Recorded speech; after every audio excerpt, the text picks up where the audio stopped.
pemasaran ini ada 4: produk, harga, distribusi, dan promosi. Ini berkaitan semua. Setelah melakukan riset pasar ini, produk bisa di launching di pasar. Nah, ini pasar. Ternyata yang mempengaruhi riset pemasaran ini juga ada faktor lingkungan dan organisasi. Faktor lingkungan tadi ada banyak, seperti yang di awal, ada teknologi, ada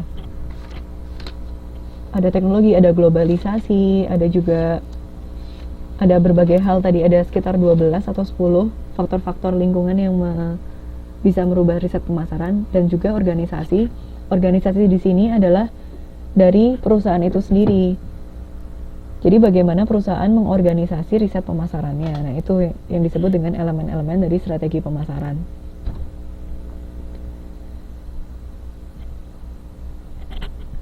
Setelah itu kita belajar tentang strategi pertumbuhan produk pasar. Jadi ini adalah strategi-strategi yang bisa dilakukan oleh manajer pemasaran. Di tabel ini kita belajar tentang yang pertama, ini produk. Yang tabel sebelah sini adalah pasar. Strategi dengan kondisi produk dan pasar yang berbeda, strategi yang dilakukan oleh manajer pemasaran itu akan berbeda-beda pula.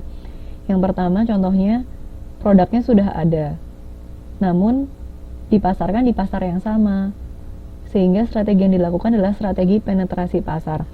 Yang dimaksud dengan strategi penetrasi pasar ini adalah perusahaan itu menjual produk yang sudah ada di pasar yang sama. Itu kan lebih susah. Jadi ia ingin menjual contohnya sabun cuci dia jual di pasar yang sama, padahal di pasar yang sama itu juga sudah ada sabun cuci dari merek lain.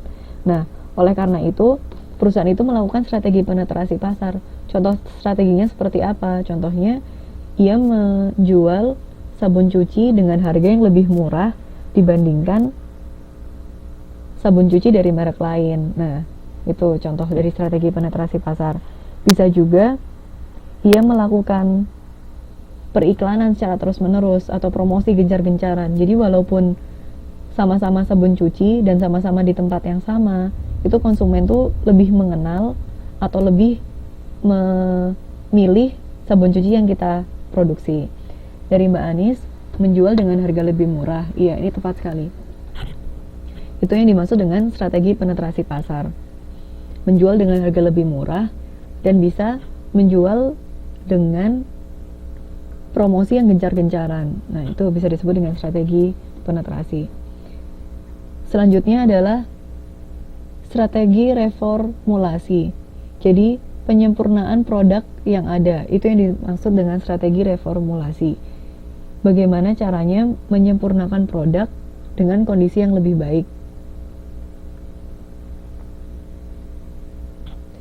Dari Mbak Anis, bukankah dengan cara seperti ini akan menambah biaya produksi yang bisa berakibatkan pada peningkatan harga? Nah, iya, betul.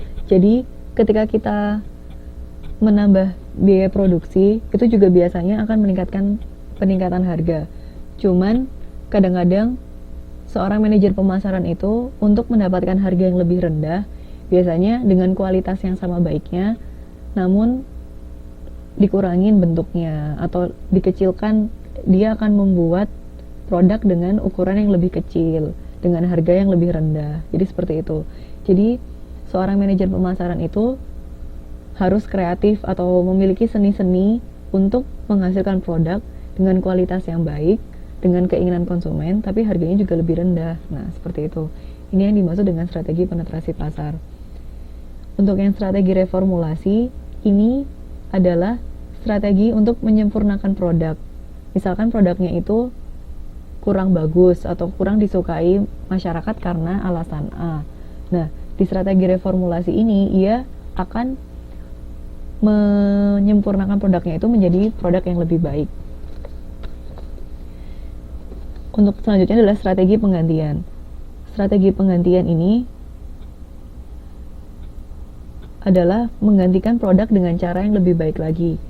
Jadi misalkan pada awalnya ia hanya menawarkan produk yang berfungsi, contohnya ini pisau ya, pisau cukur. Pisau cukur ini ada gilet. Jadi ia menawarkan pisau cukur bermata dua yang bersaing secara langsung dengan pisau cukur lainnya. Maksudnya bermata dua ini, misalkan pada awalnya perusahaan pisau cukur yang lain tuh hanya menggunakan mata satu, dan mata dua itu bisa lebih bersih, lebih halus, lebih cepat, dan lebih tajam. Nah itu, yaitu strategi penggantian. Jadi ia menggantikan produknya menjadi yang lebih baik lagi. Ada lagi yang strategi selanjutnya adalah strategi perluasan lini produk. Perluasan lini produk ini, ia meningkatkan produk-produk yang dihasilkan. Jadi, yang tadi kita contohkan untuk perusahaan roti, selain ia menghasilkan roti, ternyata ia juga mengeluarkan selai. Selain menghasilkan selai, ia juga mengeluarkan roti-roti bentuk lain. Nah, itu adalah perluasan lini produk. Jadi, produknya itu diluaskan lagi, ditambahkan lagi. Itu yang dimaksud dengan strategi lini produk. Itu bisa sama juga artinya dengan diversifikasi horizontal. Jadi ia meningkat, diversifikasi ini adalah pengembangan produk. Jadi ia mengembangkan produknya yang berbeda dari produk yang sebelumnya sudah diluncurkan. Hampir sama artinya dengan yang nomor 4 ini. Sama artinya malah nomor 4 dan nomor 5 ini. Biskuit, nah tepat sekali Mbak Ari. Jadi yang pada awalnya ia hanya memproduksi roti, ia mulai memproduksi produk biskuit, mulai memproduksi keripik atau apa. Nah itu bisa termasuk terhadap strategi perluasan lini produk dan diversifikasi horizontal. Nah selanjutnya adalah strategi pengembangan pasar. Kalau pada di sini kita lebih mengembangkan produk, yang di strategi ke-6 ini produknya sudah ada tapi pasarnya baru. Pasar yang baru ini dia meluaskan pasar dari yang cabangnya hanya di Malang, ia melakukan cabang di Surabaya, ke mana, ke Cirebon atau ke Jawa Barat kayak gitu. Nah, produknya ada, pasarnya baru, disebut dengan strategi pengembangan pasar. Untuk yang nomor 7, strategi perluasan pasar. Strategi perluasan pasar ini ia memodifikasi produk untuk menarik pembeli yang baru. Misalnya, kalau yang ini di pasarnya dirubah atau lebih ke ke tempat yang lain atau bisa juga ke segmen yang lain. Kalau yang perluasan pasar ini ada contohnya perusahaan DuPont. Perusahaan DuPont itu menawarkan nilon untuk pakaian. Jadi ini untuk perusahaan pakaian. Jadi awalnya perusahaan yang dinamakan perusahaan DuPont ini hanya menjual nilon untuk pakaian saja. Namun ia meluaskan pasarnya dengan bahan material yang sama, menggunakan bahan nilon. Ternyata ia tidak hanya memasarkan pakaian saja, ia juga membuat karpet dari nilon. Nah, ini yang dimaksud dengan strategi perluasan pasar.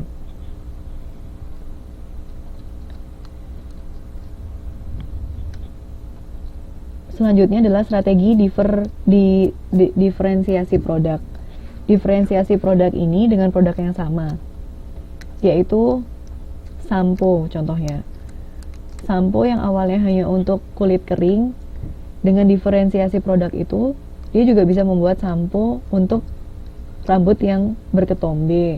Bisa juga untuk rambut rontok atau rambut yang seperti apa. Nah, itu yang dimaksud dengan diferensiasi produk. Dan untuk nomor 9 dan 10 ini memiliki arti yang sama. Strategi diversifikasi konsentrik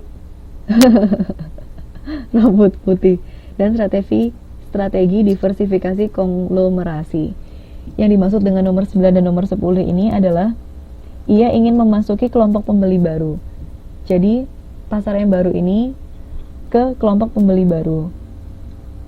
Contohnya terhadap perusahaan ini Canon, yang pada awalnya Canon itu hanya memproduksi kamera saja karena kameranya bagus sekali misalkan. Nah, dengan adanya strategi diversifikasi konsentrik dan nomor 9 nomor 10 ini, ternyata Canon ini tidak hanya memproduksi kamera saja, ia mulai memproduksi mesin fotokopi, ia mulai memproduksi komputer dan printer. Nah, itu yang dimaksud dengan strategi diversifikasi konsentrik. Jadi ke 11 strategi ini sesuai dengan yang di atas ini adalah produk, yang ke bawahnya adalah pasar. Dengan produk yang ada, pasarnya sama, strategi apa yang tepat? Nah ini, ternyata produknya sudah ada, pasarnya baru, strategi apa yang tepat. Nah, ini yang dimaksud dengan nomor 1 sampai nomor 11. Dan nomor 11 ini strategi integrasi ke depan dan integrasi ke belakang. Maksud dengan strategi integrasi ke depan dan integrasi ke belakang ini, seorang perusahaan itu pasti berhubungan atau bermitra dengan perusahaan-perusahaan yang lain. Ada yang ia berhubungan dengan produsennya, ada juga yang dengan distributor dan ataupun dengan agen-agen pemasaran. Nah, strategi integrasi ke depan dan integrasi ke belakang ini adalah ia berintegrasi atau berhubungan dengan baik dengan segala pihak-pihak tadi itu. Bagaimana untuk strategi pertumbuhan produk pasar? Ada yang ingin ditanyakan, teman-teman?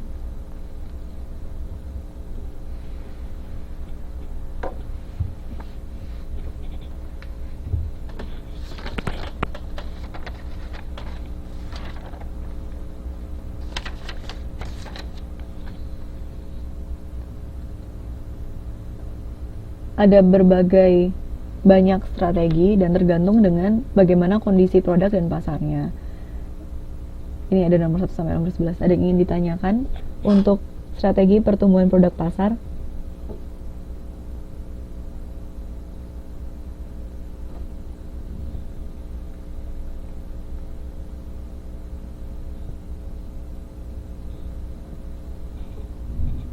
Bagaimana? Ini ada 11 orang.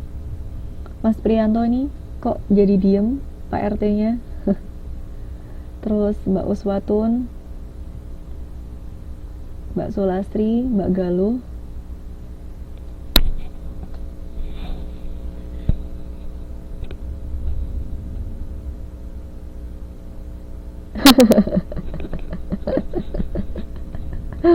Pak RT-nya tidur, Mbak.